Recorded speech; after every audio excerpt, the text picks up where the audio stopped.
መልካም ነው። እንግዲህ ያው ቀይ መስቀል ማህበር ሲነሳ በጣም አንጋፋ ነው። በሚሊዮን የሚቆጠር አባላት አሉት። ከዛ ውስጥ ደግሞ ከ47,000 በላይ የሚሆኑ ደግሞ በጎ ፈቃደኞች ናቸው። ከዛ ባለፈ እንግዲህ የቅድመ አደጋ፣ ድህረ አደጋ ከዛ በኋላም ደግሞ ሊፈጠሩ የሚችሉ ችግሮችን በመከላከል ረገድ በኩል የእናንተ ተቋም ብቻ ሳይሆን አጋር አካላትም በስራችሁ ይኖራሉ ብለን እናስባለን። እና ከነማን ጋር ነው የምትሰሩት? ምናልባት ከእነዚህ ተቋማት ጋር ስትሰሩ ያለው አስተዋጽኦ ምንድን ነው? በተለይ አደጋዎችን በመከላከል በመቆጣጠር እና እልባት በመስጠት በኩል በዛ በኩልም እንግዲህ ያለው መደላደል ምንድን ነው?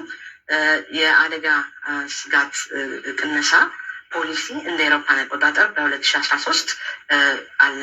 ያ የጸደቀ ነው። ከዛው ጋር ተያይዞ ደግሞ ይሄንን ፖሊሲ ማስተግበሪያ የሚሆን ስትራቴጂክ ፍሬምወርክ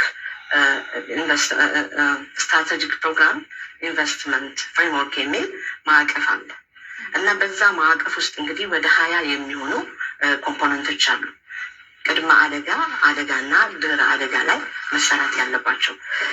ሌላው ደግሞ እንደዚሁ ዲአርኤም ሜንስትሪሚንግ የሚባል በቅርቡ እንደዛ ዶክመንት የተዘጋጃለ።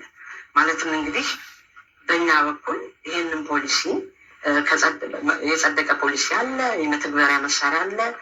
ከዛ እንግዲህ ሴክተር መስሪያ ቤቶች ይኖራሉ፣ እንደዚሁም የተለያዩ ፓርትነሮች ይኖራሉ። እነሱን የማስተባበር ስራ በዋነኝነት የኛ ኮሚሽን ነው የሚሰራው እና እንግዲህ ከፓርትነሮቻችን ውስጥ ቀይ መስቀል አንዱ ነው የሚሆነው ማለት ነው። ቅድም እንደተናገርኩት እንግዲህ ሴክተር መስሪያ ቤቶች ይኖራሉ፣ የመንግስት ማለት ነው። እንደዚሁም ፓርትነሮች ደግሞ ይኖራሉ።